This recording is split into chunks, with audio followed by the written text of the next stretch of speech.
Да, се враќаме во студиото, како што најавме тука е господинот Дарко Симуновски, инвестицијски експерт, познат на нашата публика. Господине Симуновски, добро дојдовте во студио 10. Добро ве најдов, чест и задоволство ми е што сум повторно тука на 4 вести.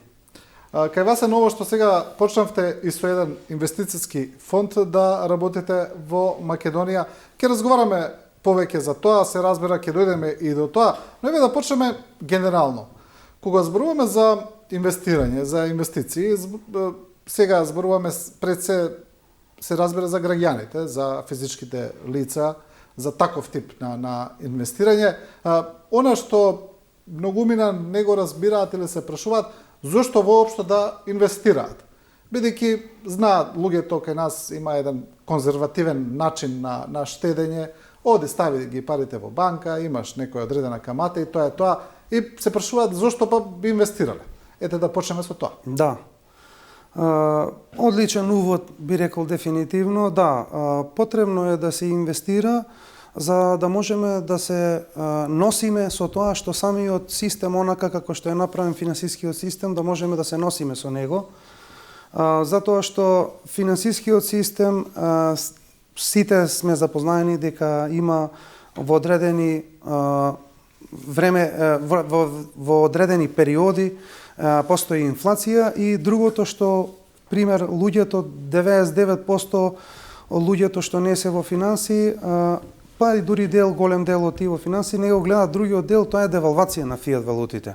Например, кога немаме некоја посебна висока инфлација, кога очите на јавноста не се кон таа инфлација насочени, тоа што никој не го гледа и никој не озборува, се случува девалвација. Значи, постојано намалување на вредноста на парите, народски кажано, односно фиат валутите. Има еден податок, ќе прекинам Кусо, еве спомнавте, прочитав скоро дека од кога е воведено еврото, 2000 и која година точно беше, до сега, дека е девалвирано околу 80% од тогашната вредност. И да. Тоа ние со тек на време не го приметуваме, дека е тоа така. Да. И тоа е најглавната причина зашто треба секој да инвестира, без разлика дали е физичко лице, правно лице, па институција, без разлика во која форма на организација е, дефинитивно мора да се инвестира, и особено инвестиција се мисли на секако вид на имоти и активи, но со главен акцент на финансиските пазари, затоа што сепак тие се најликвидни и што е многу битна работа, да можеш да излезиш од позиција како што си влегол и да можеш во секој момент да излезиш од позиција. Значи има тука ликвидноста што е многу битно и круцијално, и секако дека имотот со тек на време се зголемува и неговата вредност како рефлексија на ова што го зборуваме, нели, инфлација и девалвација. Кај нас, граѓаните, сепак ние идеме од едно поинакво општество за разлика од овие западњаците.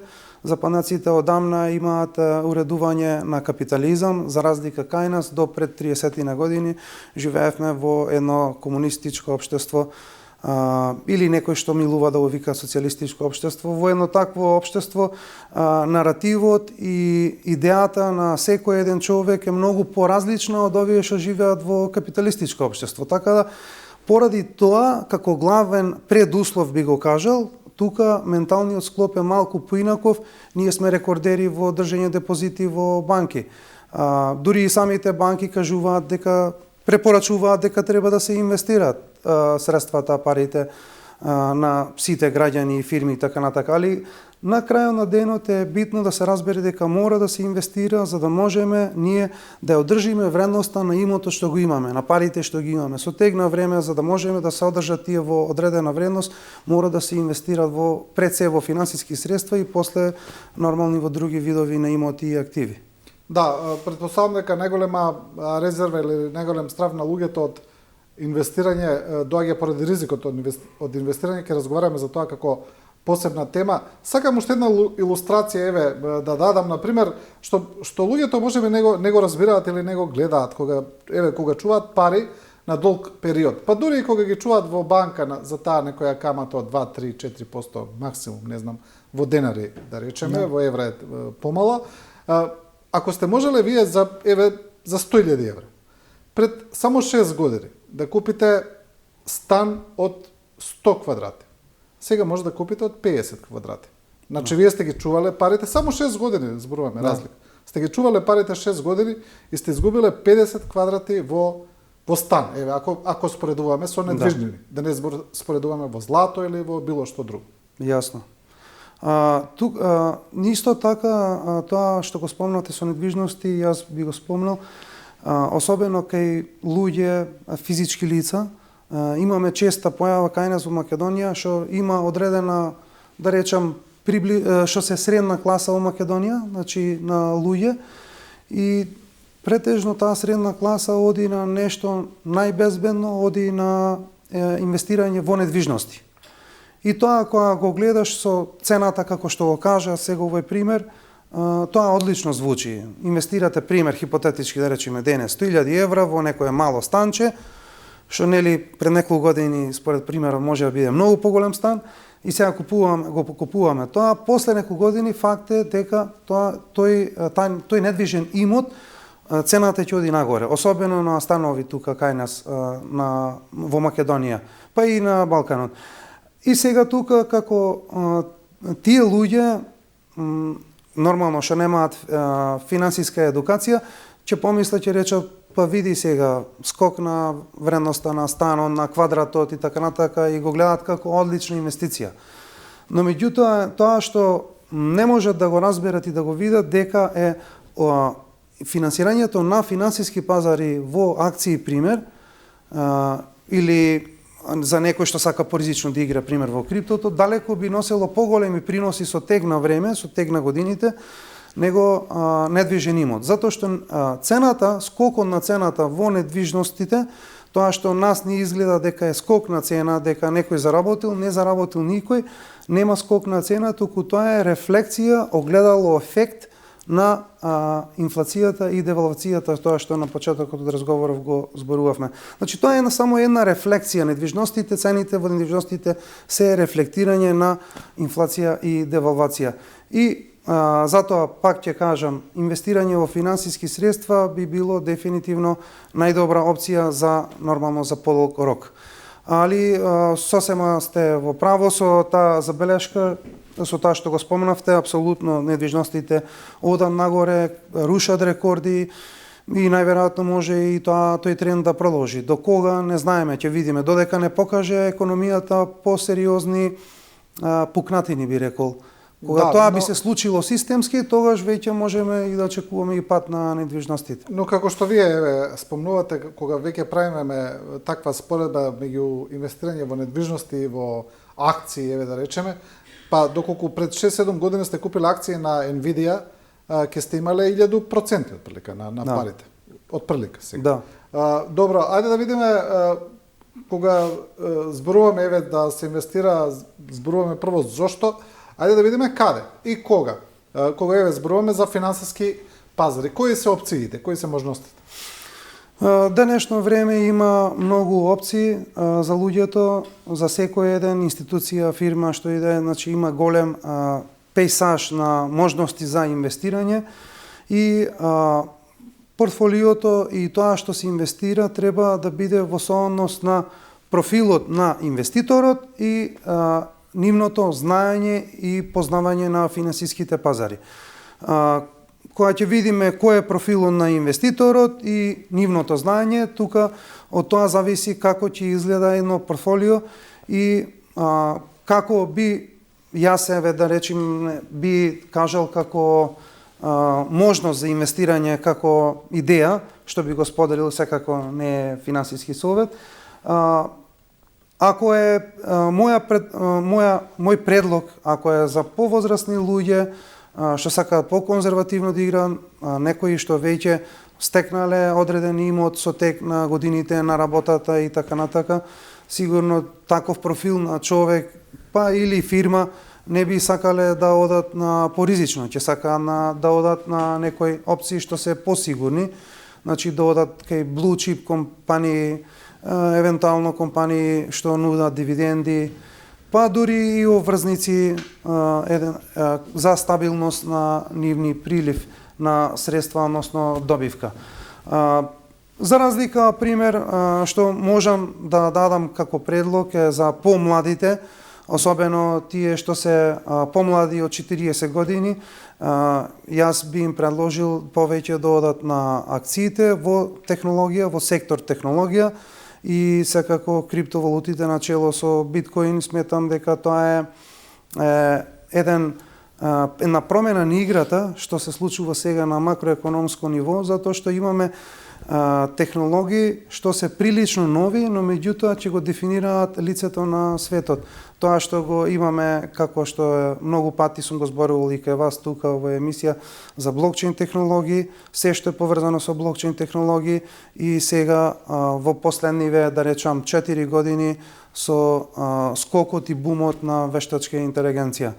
И сметам дека тоа секако се уште сме ние на почетокот, особено со вештачка интелигенција, се уште сме на еден зародиш почеток на една нова класа во технологијата, би рекол, самата како вештачка интелигенција и сето тоа, можностите што може таа да се поврзи и во роботика, во автономно возење, значи буквално да ја смени целата економија. Ние дури имавме извештај од овие популарно што ги викаат Magnificent 7, најголемите акции во USA. Јас би рекол Magnificent 10, затоа што тука се сите со трилионски вредности. И гледаме еден тренд кај нив, особено во последниве 3 години, каде што вработеноста се намалува полека, но меѓутоа употребата на вештачка интелигенција оди нагоре. Така и профитот расте. И профитот расте, секој квартал се рушат рекорди. Јас на многу што мислат дека ова рели, овој бул маркет, има многу економисти поделени во тоа мислење, што мислат дека ова некој балон треба да пукне, премногу е бројката, цената на акциите и така натака.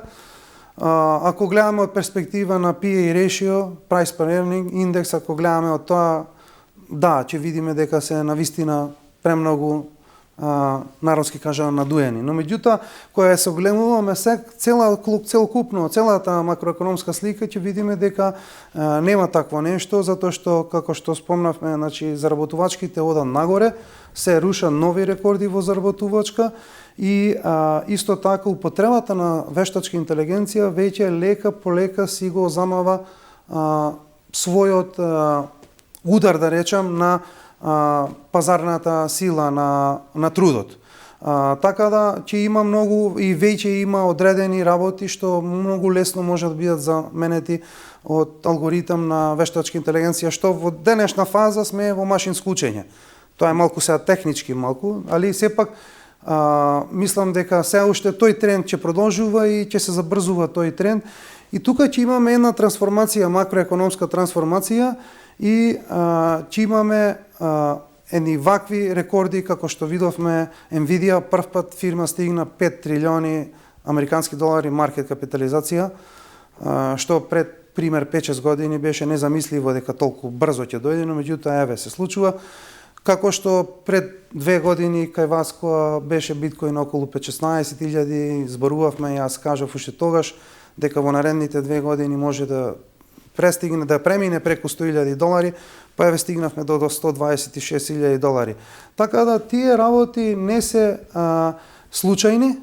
Има зошто се случило тоа? Тоа е затоа што имаме нова адаптација, генерално на голема адаптација, светско прифаќање на тие нови технологии и тие се преточуваат и во Wall Street и во најсилните берзи во светот. Да, па гледаме дека веќе најголемите технолошки компании, Google рестартира нуклеарна централа во Айова, буквално од нула ја рестартира, бидејќи им треба енергија за дата серверите за AI, најавуваат изградба на дата центри во Вселената, тоа го најави и Илон Маск, дека исто така ќе гради дата центри во Вселената. Значи, потребата за енергија таму е незамисливо голема.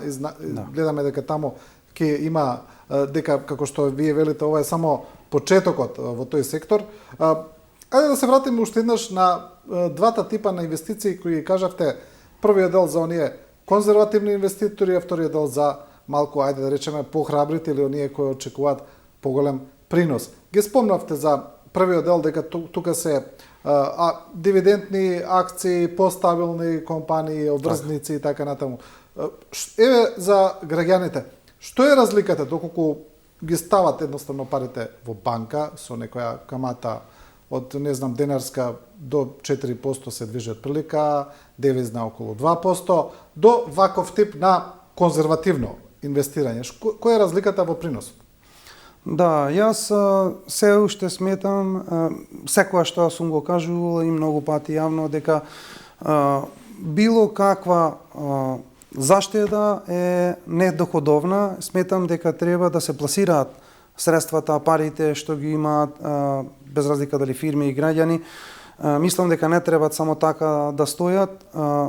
Парите треба да се движат, треба да се инвестираат и, како што кажа, во зависност на самиот профил на потенцијалниот инвеститор, каде треба да ги пренасочи тие средства. Така да има опции доста. Исто од опциите се фондови, инвестициски фондови, затоа што, еве пример конкретно во Македонија, има доста поволности, има донесен е закон од пред не знам колку години, од прилика, мислам дека беше 23-та или можеби порано, не знам, тие што се правници знаат подобро. Имаше закон што ако физичко лице инвестира во македонска берза или во фондови што се во Македонија инвестициски фондови, има поволности да државата нуди поволности каде што не мора да се плаќа данок на капитална добивка. И такви поволности има, постојат. Исто така кај нас данокот од 10% за фирми во споредба со Европа е многу пониско. И исто така ние имаме можности, истите можности кои сите што на западот ги имаат. Може секој секаде да инвестира кај сака. Ние конкретно еве за нашиот фонд ние сакаме да понудиме на квалификувани инвеститори што сакаат малку да се тргнат од класичните веќе видени типови на инвестиции или пример за фондови, отворени фондови, пример тие се популарни кај нас, и сакат да излезат и сакат да направат перформанс подобар од тоа што веќе го виделе. Затоа што тие фондови се отворени, нивниот принос е од 3 до 6%, голем дел од квалификувани инвеститори сакаат да имаат и друга можност, и ние со нашиот фонд исто поради тоа го отворивме на овој начин како што го направивме, за да има можност за таков тип на инвеститори да има можност во различен тип на фонд да инвестираат. Ако не се доволно едуцирани или ако не знаат сами да прават соодветни инвестиции каде што би имале принос. Како и да е, за било кој инвестирање, јас тоа многу пати го имам кажано, за некој на своја глава да се инвестира, мора да има соодветно познавање на финансиските пазари, мора да има познавање на макроекономија. Ако сакате да бидете успешен во берзата, нормално зборуваме за да се направи тука заработка одредена. Но меѓутоа, ако не сте сигурни во финансии, финансиски средства, макроекономија, не ја познавате, не е ваш домен или немате време, подобро е да се остави на професионалци тоа да го менаџираат, како што е пример на нашиот инвестициски фонд и други видови типови на инвестиција. Добро е дека дојдовме до вашиот фонд, кажете ни повеќе за него, еве конкретно за што се работи. И што е тоа што вие велите дека нудите поразличен тип на инвестиција? Што е поразлично? Така. Тоа што денес го има и е доста популарно отворените инвестициски фондови. Ке инвестициските фондови има две главни класификации и тие главни класификации имаат и подкласификации, подкласи. Двата главни само вака ќе ви дадам чиста една сугестија, бидејќи голем дел од гледачите мислам дека можеби треба уште попластично да им се објаснат подиректно некои работи кога зборувате што значи тоа што го кажувате. Да. Еве ќе почнам прво од тоа што е фонд, што представува фонд. Може од тука да почнам да биде кратко, да. Да, на кратко. Инвестициски фонд представува еден кош на средства од различни инвеститори што ги ставаат своите пари во тој кош на средства и одредено друштво ги тргува во нивно име. Значи како ние што правиме, како што има други фондови. Вие како граѓани ставате 100.000 денари, карикирам, Да. и потоа фондот за нив тие пари ги инвестира. Ги менаџира, точно така, да. И сите тие што работат во инвестициски фондови, тие се луѓе што се професионалци, мора да бидат професионалци за да водат една таква инфраструктура и да работат таква дејност. Така да и во нашиот случај е исто, значи тоа е фондот, значи во едно клупче каде што се збираат сите средства на сите инвеститори и се менаџираат од професионалци. Тоа е инвестициски фонд, вака наједноставно објаснато за некој што не е запознаен. Сега, кога веќе знаеме што е инвестициски фонд, и постојат два типа на инвестициски фондови, тоа што веќе го гледаме кај нас, отворени инвестициски фондови. Кај отворените инвестициски фондови, секој може да инвестира од 500 денари нагоре. Буквално секој може да учествува во тој инвестициски фонд. Тоа е една карактеристика кај отворените фондови. Друга карактеристика битна кај отворените фондови, тие се строго регулирани и имаат граница во начинот што смеат и колку смеат да инвестират. Тоа е кај отворените инвестициски фондови. За разлика од како ние што сме приватен инвестициски фонд, односно друштво за управување со приватни инвестициски фондови, Limitless Fund Management, ние управуваме со приватни инвестициски фондови. Моментално имаме регистриран нашиот прв приватен инвестициски фонд Limitless Global Fund, нормално регистриран од Комисијата за хартија од вредност. Ние во тој фонд, тој е приватен инвестициски фонд, и за разлика од овие отворените инвестициски фондови, тука можат да инвестираат само квалификувани инвеститори. И уплатата кај нас... Што значи тоа? Квалификувани инвеститори значи луѓе или фирми што, еве народски кажано, што се во со подлабок джеп. Значи луѓе што имаат повеќе финанси и едноставно не може, пример сега некој што зел кредит 50.000 евра и тоа му е се во животот и сега да ги инвестира во фонд. Тој не е квалификуван инвеститор. Значи мора некој што е со поголема нето вредност на имот, мора да е такво лице или фирма. Тоа значи квалификуван инвеститор и кај нас за уплати во фондот минимум уплата е 60.000 евра по инвеститор. Тоа не е нешто што ние сме го измислиле, тоа е по закон за инвестиции на инвестициски фондови, минимум уплата е 50.000 евра. Тоа е законски пропишано. Така да ние одиме со 60 за да не бидеме на самата граница за евентуално флуктуација ако има на пазарот да не паднеме под тие 50.000 евра.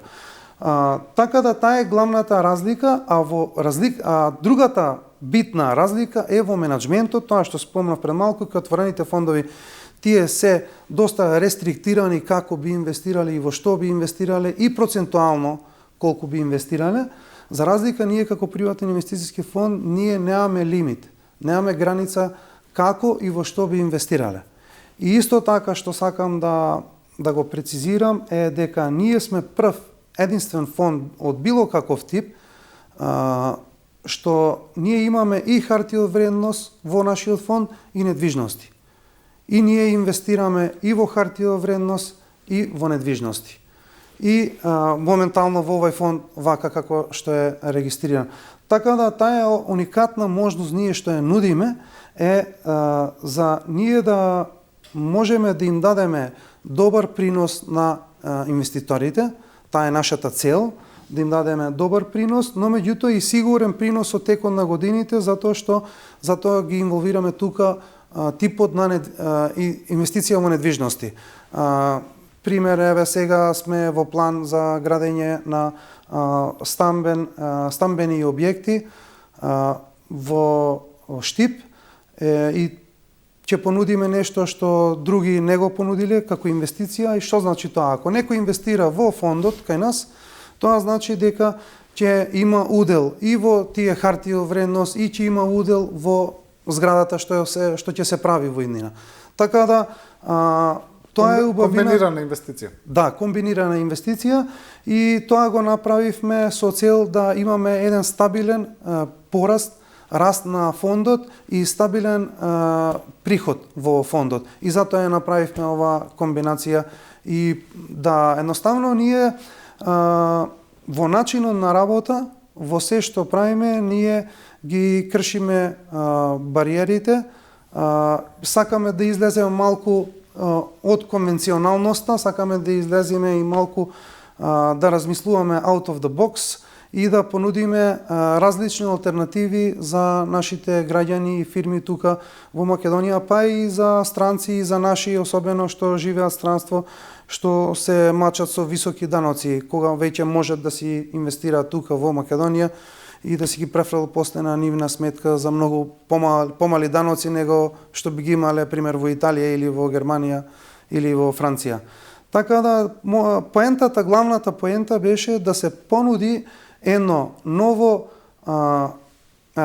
инвестициска можност за сите тука во Македонија и пошироко, нешто различно што го немало досега и се надевам дека со тек на време, со тек на годините, мислам дека самиот перформанс ќе зборува за нас, кои сме и што можеме да направиме.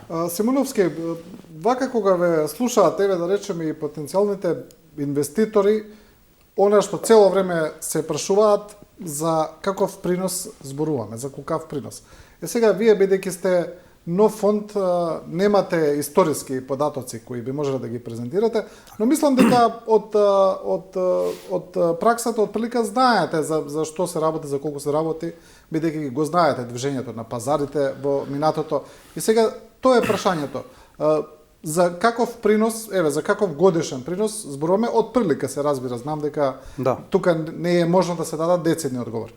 Јас би можел да тврдам за тоа што како портфолио стратег преходно пред сега официјално да работам во фондот, самостојно што веќе дел од инвеститорите имаме што веќе се префрлија во фондот, што преходно јас ја правев стратегијата на нивното инвестицијско портфолио, пример за ова година за 9 месеци имаме преку 30% пораст добивка на берзите за акции зборуваме. Не навлагам во криптото, ако зборувам за криптото, веќе се други далеку подрастично повисоки проценти на добивка, но меѓутоа генерална добивката што веќе јас сум ја правил на мои клиенти била околу 20 до 30% годишно во едни добри години како што беа 2024 и ова година 2025 и мислам дека така ќе заврши. Така да, ако продолжи овој тренд, што очекувам дека ќе продолжи, сметам, не гледам причина зошто да не се направи. Сега не можам да кажувам проценти, би било сосема неблагодарно, сепак ова е инвестицијски фонд, но меѓутоа, како што кажав, нашата цел, нашиот таргет е да бидиме далеку повеќе, подобар принос од било кој инвестицијски фонд. Тоа е нашиот таргет, тоа е нашата цел. И се надевам дека таа цел и таа таргет што имаме ќе оствариме што поскоро. Се разбира дека тука и ризикот од инвестирање, зборувавме веќе за тоа, ако зборуваме веќе за некакви резерви кај луѓето, тоа е резервата, можеби поудучени од некои кај нас минати времиња кога имавме, добро, тоа беше многу одамна кога пропаѓа и банки, но имавме и скоро пример на пропаѓање на една банка. Значи, живееме во една земја која не може да се пофали со многу стабилен економски, па и политички правен систем и верувам дека од тоа доаѓаат и одредени резерви кога се поврзуваат и со инвестирање. Да, само јас сакам да им појаснам на сите што евентуално би инвестирале кај Limitless Global Fund. Ако би инвестирале кај нас, сакам да им кажам на сите дека ние инвестираме во светски берзи. Така да ние не сме зависни од локално што се случува. Тоа е прва работа. Втора работа, ние како веќе регистриран ентитет, ние го менаџираме фондот и за тоа си има одредени регулативи што ние мора да ги следиме и да ги почитуваме и со тоа да можеме на некој начин да бидиме сигурни за средствата на нашите инвеститори, но меѓутоа исто така и да направиме добар принос. Како што кажав, нашето инвестирање нема никаква допирна точка тука во Македонија, освен недвижностите, што ќе ги градиме за следната година. А инаку, што се однесува за финансиските средства, инструменти, сето тоа што го тргуваме, тоа е на светски берзи. Така да, кај нас тој ризик нема да постои. Да, а што е генерално со ризикот од инвестирање во поглед на кај ризикот на во смисла на ризикот на инвестирање за во фондови зборуваме? Во било што, во акции, во било што. Генерално, ризикот од инвестирање. Видете, во секоја инвестиција постои ризик. Значи, тука мора да си бидеме јасни, значи нема тука што тука да не се лажеме. Значи, секоја инвестиција има одреден ризик, одреден степен на ризик. Но меѓутоа, како што кажав, секогаш ако се остави тоа инвестирање да се остави на професионалци, ризикот е драстично помал. Кога професионалци раководат со парите, него некој на своја рака или на дојава или народски кажал некој нешто, па сега че да послушаме. Значи, тука е најголемиот ризик. Прво, тука мора да се разбере.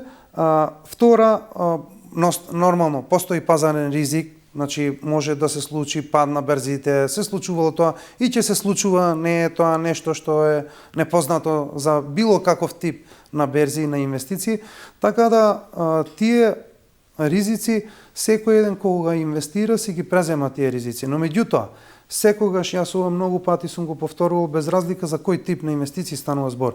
Ако хоризонтот на самиот инвеститор е подолг од 5-6 години, во тој случај тој инвеститор, тој секако на долг рок ќе победи и ќе биде во добивка. Може би за тие 5-6 години ќе има моменти каде што портфолиото би било евентуално минус, но меѓутоа на подолг рок дефинитивно ќе има приноси, тоа како подобри приноси од било кој друг пример бизнис или пример недвижности, тоа што им е познато на луѓето. Така да финансиските пазари нудат тоа што и на почетокот го зборувавме, многу подобар принос него било која друга инвестиција. И така да и фондовите во овој случај се е добра инвестиција, особено приватен инвестициски фонд, кога зборуваме веќе за квалификувани инвеститори, да им се даде една нова можност за инвестирање од тоа што досега сме го виделе. Така да генерално во Македонија може да се каже инвестирањето во фондови е доста сигурно инвестирање, затоа што сепак сите фондови се фактички регулирани институции при КХВ, Комисија за хартија од вредност, така да мора да поминат низ одредени филтри и во начинот на работа и на менаџирање исто така мора да се запазат одредени норми и етичко работење во менаџирањето на средствата и на целокупно на самиот фонд. Така да тоа е релативно доста сигурна инвестиција. Па да, вие кога зборувате, го споменавте ова инвестирање на долг рок како побезбедно, да речеме најголеми флуктуации или најголеми падови на берзите имало за тие големи светски кризи кои се случувале. Да се вратиме од големата економска депресија во 30-тите, па потоа тие неколку циклуси, но секогаш историски акциите прават ребаунд и потоа се враќаат, ги надминуваат многу тие нивоа потоа. Значи, доколку сте долгорочен инвеститор, рече се и да ризикот е минимален. Да, апсолутно. Како што кажав, ако се консултираат и ако портфолиото биде работено од професионалци, во тој случај е минимален. Сега, нормално, и во акциите, како и во криптото има многу шпекулации. Пример, има многу што викан меме акции, како што има меме токени, пример, во криптото. Така да, секогаш ќе има шпекулатори, секогаш ќе има луѓе што на бул маркет нешто ќариле, па после им се зголемила самодовербата, па после изгубиле во некои погрешни инвестиции. Надеж за брзо збогатување нешто така да. Да. Значи тоа треба да се заборави, да се тргне кога се инвестира. Не постои нешто така каде што некој преку ноќ може да се збогати, такво нешто не постои. Мора дисциплина и мора да се има една цел за секој инвеститор, цел каде што ќе се постави, ќе се знае на кај се оди и што сака да се постигне, но меѓутоа за тоа треба време и секако асистенција од професионалци. Да. Уште ова во поглед на акциите, за луѓе кои разбирале, кои имале акции на македонска берза, инвестирале или ги стекнале со право на работа, ги наследиле од родителите и така натаму, знаат дека кај нас постои една одредена законска регулатива, дека постои централен депозитар на хартија од вредност, дека може тамо да видат кои акции ги поседуваат, од кои компании и така натаму. Каква е регулацијата во поглед на инвестирање на странските берзи, бидејќи тоа на многу луѓе не им е јасно. Ако они инвестираат преку вашиот фонд во акција, еве да речеме на Google, дали тие ја поседуваат таа акција на Google? Каква е тука регулативата? Ако сега конкретно пример, ако се инвестира во нашиот фонд, кога некој инвестира во нашиот фонд, во фондот што ние го менаџираме, не е наш фонд, да бидам по-конкретно појасен, значи ако некој инвестира во фондот, купува удели од фондот. Со тоа значи колку што има средства, толку има удели во самиот фонд. И тоа значи дека ние се што одлучуваме да се инвестира од средствата на тој фонд, секој еден што има според неговиот удел на средствата што ги вложил, толку има удел во сите тие активи и имоти што ние располагаме во фондот и што ги менаџираме. Тоа вклучувајќи и акции, тоа значи и за акции исто. Значи тој индиректно исто има собственост на тие акции што фондот ги купил. Затоа што тој представува дел од тој фонд, секој еден инвеститор. Кога друг начин за да се поседува акција е кога се оди преку брокерај. Ние не сме брокерај, значи има други брокерски куќи во Македонија, или преку банките има брокерај, пример во НЛБ банка имате, секој може да си отвори сметка. И купи ми таа акција. Да, да си се отвори сметка, таа е уште една додатна сметка што треба да се отвори за делот за брокерај, каде што може да се купуваат акциите и едноставно секој еден граѓанин може да му каже која акција сака да ја купи на брокерот и брокерот да направи налог во нивно име и акцијата да ја поседува лично. И трет начин да се пазари за граѓаните преку онлайн платформи како Interactive Brokers, но меѓутоа што е многу битно тука, тоа многу сум го спомнал и сега сакам да го спомнам во оваа прилика, кога купувате преку Interactive Brokers, де факто вие не поседувате лично акцијата, туку индиректно. Самите Interactive Brokers се поседуваат во ваше име. Тоа би дошло исто како криптото што зборувавме. Кога имаш крипто на Binance, уствари не поседуваш ти, Binance го поседува. Но кога го имаш на твој wallet, на self-custody wallet, независен паричник, тогаш ти ги поседуваш. Така и кај акциите. Ако одиш сега преку брокерај, си ја купуваш на твое име. Значи има тука име, презиме кој купил и ја поседува. Да. Така да тие се начините за да се поседуваат акциите. Да, спомнавме пред малку, спомнавте вие за данокот. Знаеме дека кај нас данокот на добивка од купопродажба на акции, дека законските одредби велат дека не плаќате данок доколку акцијата ја поседувате во рок од 2 години. Доколку ја продајате пред тие 2 години, треба да платите данок на добивка. Тоа е исто, претпоставам, во секој облик на финансирање, на инвестиции, се извинувам. Не, кај нас тоа важи ако инвестирате во македонска берза и ако инвестирате во фонд што е регистриран во Македонија, македонски фонд, инвестициски. Само во тие два случаеви. Но меѓутоа не за друг тип на инвестиции или на друго место инвестиции. Значи во тој случај тоа важи за физички лица. За физички лица. Тој закон е за физички лица, да. За физички, да. Сега не знам точно кога, ама чинам пред неколку години го донесоа со измена, што е одлично нешто. Така да тоа е одлична можност за секој еден граѓанин да си влезе во берзата, да си ги, што викаме народски, да ги умножи своите пари со тек на време и законски да нема никакви побарувања за данок да се плаќа. Но меѓутоа за овие другите корпоративен данок што е за фирми е исто така многу низок, 10%. Така да и добро е и за фирмите, кај нас во Македонија се уште нема таа култура што го има во Западот. Во Западот секоја една фирма инвестира во финансиски пазари. Не постои фирма што барем дел од својот имот го нема ставено на берза на акции. Кај нас сликата е се уште многу уназадени сме во тој дел, уште заостануваме во споредба со другите. Треба време, поготово по новите генерации што ги разбира подобро овие работи, особено овој делов што зборувавме за девалвација и инфлација на фиат валутите, на парите. Така да со тег на време сметам дека тој тренд ќе се подобрува и ќе има повеќе што ќе инвестираат. Затоа што секоја инвестиција преку фирмата, тоа е имот на фирмата, де факто и де јуре. Така да и купување во акција е имот. Не мора да значи дека, пошто кај нас се уште, како што кажавме, се уште го немаме таа култура на инвестирање. Се уште во помали рамки за разлика од западните земји и треба време за тоа. Но меѓутоа треба да го согледаат тоа и што поскоро треба да се вклучат сите во финансиските пазари. Да не зборуваме за Норвешка, кој има суверен инвестициски фонд државен во кој има буквално трилиони долари и кои само им растат. И буквално онака народски кажано не знаат што да прават со парите. Да.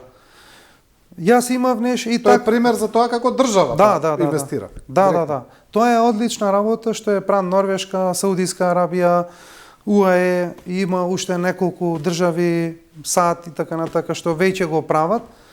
Јас одамна повикував за тука во Македонија, но меѓутоа се уште гледам уште нема изда разбирање, можеби. Одамна јас повикував дека треба злато, сребро и биткоин начело да бидат како еден наш фонд, во на Македонија зборувам, како суверен фонд, како што го спомнавте тој на Норвешка. И то тие одат толку подалеку што тие буквално оперираат како еден инвестициски фонд. На тој начин има дошта технолошки акции што ги селектирале во нивниот суверен фонд на државата. Така да треба тоа, мислам дека тоа исто така тој тренд ќе го гледаме се почесто во повеќе држави. И ќе се случи и тука во Македонија, но меѓутоа обично во Македонија тенденцијата е дека заостануваме во се, така да и во тоа ќе заостанеме, но меѓутоа ќе дојде моментот каде што и ние ќе го имаме тоа. Затоа што се оди кон тоа и самите услови на макроекономијата и онака како што е економијата, особено во оваа ситуација, мора да се инвестира. Затоа што да не заборавиме дека најголемата економија во свет е преку 110% задолжена. Зборувам за САД. 34 трилиони американски долари долг. Исто така, Јапонија, што никој не зборува за неа, и сметам, моје мислење и прогноза е дека следната криза што би се случила, мислам дека има шанси големи се случи од Јапонија. Нешто како што се случи во 80-тите. Јапонија има 270% долг према од БДП. Тоа е нешто невидено во историјата на макроекономија. Досега никој тоа не го видел и уште многу економисти има спротивставени ставови што би се случило во ситуација кога тој мејур ќе пукне. Тоа е мејур. Кај што имаме 270% од БДП задолженост. Исто така мејурот се прелева лека по лека и во ЕУ. Имаме 135% задолженост на Италија, преку 110% задолженост на Франција. Европска зона е скоро 100% должна на БДП. Значи, тие се опасни бројки и што треба да се случи макроекономски? Мора самата држава што има толков долг, мора да го зголеми продукцијата и мора да го зголеми својот БДП со тоа што ќе дава, нели, во инјектирање во самата економија, во фирми и така натака, за економијата да расте, за да може да се сервисира долгот. А економијата не расте, долгот ќе не може да се сервисира. Да. Тоа што го прави сега пример Трамп, затоа Трамп ги прави некои нелогични работи што изгледа нелогично, меѓутоа Трамп тоа што прави е спасува империјата во реално време. И затоа сака тој приватниот сектор го поддржува максимално, се донесоа доста регулативи во тој поглед. Во Америка бирократијата е на минимално ниво, за разлика од ЕУ, каде што имаме голема бирократија за бизнисот да цвета, така да ние сега генерално сме дојдени во ситуација каде што економиите морат да растат. Ако не растат, ќе не може да ги сервисираат долговите. А за да растат, мора да се инвестира покрај инjектирање во самите фирми, давање на услови подобри за економијата доди нагоре, но меѓутоа тоа важи и за финансиските пазари. Мора тука да се инjектираат пари исто тука. Еве сега сме во ситуација пред квантативно олеснување, ќе почне и тоа од јануари, така да сметам дека берзите допрва ќе рушат рекорди, особено во САД. Да. Особено во САД. И затоа сакав ова што спомнав, сакав да ги поврзам тие работи како се едноставно сите во едно поврзани и како зависат една од друга. Да, еве имаме уште 5-6 минути до крајот на емисијата да спомнеме нешто за криптото. Дали мислите дека некако стивна малку таа еуфорија околу криптото? Дали така не се чини или не е баш така? Еуфоријата дефинитивно е стивната, еуфоријата, луѓето што ја има, луѓето генерално реагираат онако на сентимент. И ако гледаме што популарно на англиски се вика ритейл, лицата што инвестираат, обично тие ги следат трендовите и нормално, не се тие што ги креираат трендовите. Но меѓутоа што сакам со ова да кажам, дека луѓето сентиментот многу лесно можат и да го сменат и да од ова што е сега моментално негативен сентимент, затоа моментално стагнираме со цената, имаше исто така некои поголеми чувари на биткоини што има продадоа некои фирми. Така да ова беше, сепак ова беше нормално затоа што да подсетиме на 6 октомври чинам дека беше имавме рекорд од $126,000. Така да ова беше сосема природно дека ќе има корекција. Не може да оди до недоглед само нагоре. Е пребрзо порасна. Да, пребрзо порасна и сега нормално е корекција, нормално е дека има веќе доста сериозно големи инволвирани страни во купување на биткоини, особено зборувам за институции и за правни лица, тие веќе онив дел сакаат да се излезат со профит, затоа што влегле на време. Уште кога излезе почетокот на ETF и пред некој има и пред ETF да излезе. Значи тоа зборуваме за пред $40,000 да беше цената, така да тие имат повеќе од дуплирано тука и нормално дека сакаат да си профитираат. И сега нормално дека идеме во една таква ситуација, но сметам дека сентиментот во криптоиндустријата ќе се промени, ќе биде на позитивно, можеби крајов на ова година, може во криптото, вие добро знаете дека може се да се случи, може сентиментот да се смени во рок од неколку денови. Може сега да има некој нов купувач, што ќе крени цената, ќе вивне на биткоин на нови рекорди, другите помали криптовалути да следат и после сентиментот да биде позитивен. Или Трамп ќе каже нешто, ќе даде некоја изјава и веднаш реагираат пазарите. Да, јас тоа што го гледам, мене не ме интересира сентимент, мене ме интересира прво технологијата. Технологијата е навистина пред своето време. Се уште треба време да дојде до една глобална светска адаптација, али одиме многу брзо кон тоа, се движиме кон тоа, одиме. Институционална прифатливост веќе има, веќе институции префрлуваат обврзници на Ethereum блокчейн и на други блокчейн мрежи. Веќе се случува и во најава има и веќе дојдоа неколку криптовалути, ги имаме ETF. Моментално имаме Litecoin ETF, имаме Solana ETF, Hedera Hashgraph имаме ETF.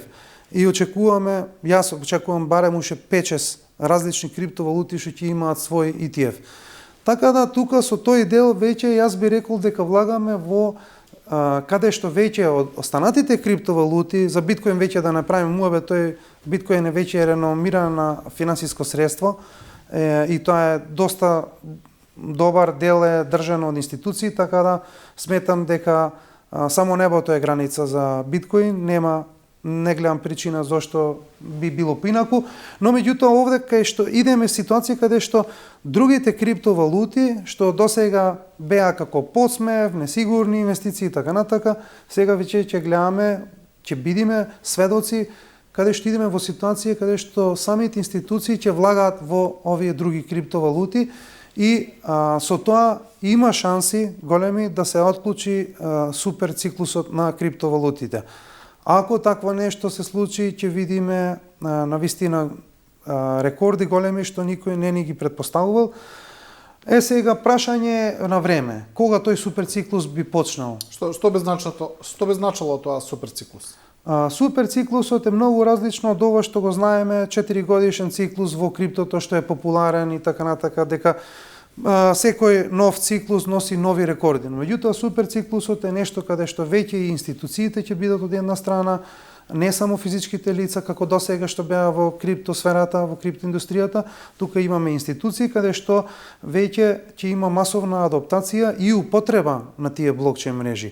И тоа суперциклусот значи дека таквото движење на цената на самиот криптопазар ќе се продолжи. Нема да биде 4 години, туку додека не се случи таа светска адаптација. Може да трае и 10 години. Значи, тоа е различното тука и да се видат некои навистина многу големи високи рекорди што никогаш не сме виделе. Тоа се случи со биткоин и го видовме во неговата цена и таа е сега ќе одиме во ситуација каде што биткоин постепено ќе си се накачува и ќе оди нагоре со тег на време. Да, ќе има и нормално ситуации како што имаше сега, нели, паѓање на неговата вредност, но меѓутоа ако се враќаме од година за година поназад, ќе гледаме дека тој расте се поголем и поголем и сметам дека и во 2026 мислам дека ќе се направат нови рекорди. Јас се уште стојам на моето предвидување дека можно и до крај на година да стигнеме некаде околу 130 и неколку илјади долари за еден биткоин и другите криптовалути да следат. Но ова сакав да се доискажам за сите што прашуваат, за да видиме еден altcoin season што сите го очекуваат, најмногу за тоа ме прашуваат многу следбеници. Мора да имаме ние поволна макроекономија во смисла каматните стапки мора да паднат, квантативно олеснување да имаме за да видиме ние alt season. И тука ќе видиме исто така рефлексија во пример Russell индексот, кај што се помалите фирми, но меѓутоа ќе видиме тоа и во криптото. Така да макроекономијата е тесно поврзана со сите финансиски пазари, вклучувајќи и криптото. И сметам дека уште има простор за растење. Да. Добро, Симуновски, до сега предвидувањата што ги дававте во изминатите емисии обично излегуваа точни. Ќе видиме и за ова, ќе видиме како ќе биде. Ви благодарам за ова интервју. Ми беше чест. Благодарам.